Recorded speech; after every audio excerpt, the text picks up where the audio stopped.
কবর এমন একটা ভয়ঙ্কর, আপনি যদি ঠিকই যদি জাহান্নামী হন, আপনি যদি গুনাহগার হন, আপনি যদি নাফরমানি যদি হন, এ কবরের মাটি কি বলে জানেন?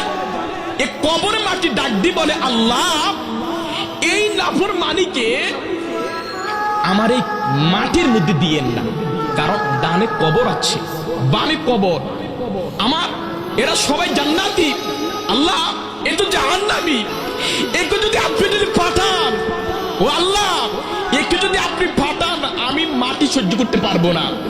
কবরের মাটি আপনার পক্ষে সাক্ষী দিবে না।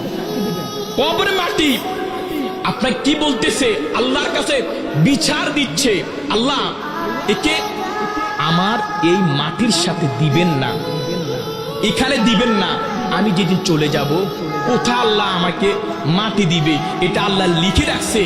যখন আমি চলে যাব, ওই মাটি বলবে, যেখানে আমাকে কবর দেওয়া হবে, ওই মাটি বলবে আল্লাহর কাছে, আল্লাহ এই নাফরমানিকে এই মাটিতে দিবেন না, মাটির মধ্যে দিবেন না, কারণ আমি কবর এমন একটা কবর যেখানে সাপ ছাড়া, যেখানে জাহান্নাম ছাড়া আর কিছু পাবে না। তারা একটু নিজের পরিবর্তন করেন, নিজের পরিবর্তন করেন।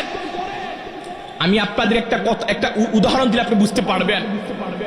আগামীকাল আপনি গভীর ধরেন 1টা বাজে, কটা বাজে একটু জোরে বলেন, জোরে কটা বাজে? 1টা বাজে আপনি একটু কবরস্থানে যান, যেতে পারবেন? কথা বলেন নাকি, যেতে পারবেন? দিনে না, রাত্রে 1টা বাজে একটু কবরে যান। কোথায়? কবরের সামনে আর কি, বলতে কবরের ভিতরে না, কবরের সামনে যান। আপনি কি পারবেন? এখান থেকে আপনি শিক্ষা নেন। আর আমি জীবিত অবস্থায় আমি সাধারণ কবরস্থানে পাশে দাঁড়াতে পারি না, কিন্তু আমি মারা গেলে এই কবরে কিভাবে থাকবো বলেন? আমি যদি চলে যাই, এই কবর আমি কিভাবে থাকবো?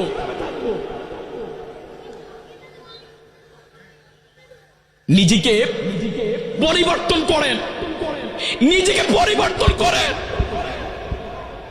মানুষকে নিয়ে গবেষণা করবেন না, নিজেকে গবেষণা করে। কে কি বললো এটা দিয়ে কান দিবেন না। আরে আপনি কবরে যাবেন, আপনি কবরে যাবেন, আপনার হিসাব আপনার দিতে হবে, আমি দিতে পারবো না। কারণ আমার হিসাব আমি আল্লাহর কাছে দিতে পারবো, কিন্তু আপনার হিসাবটা আপনি নিজে দিতে হবে।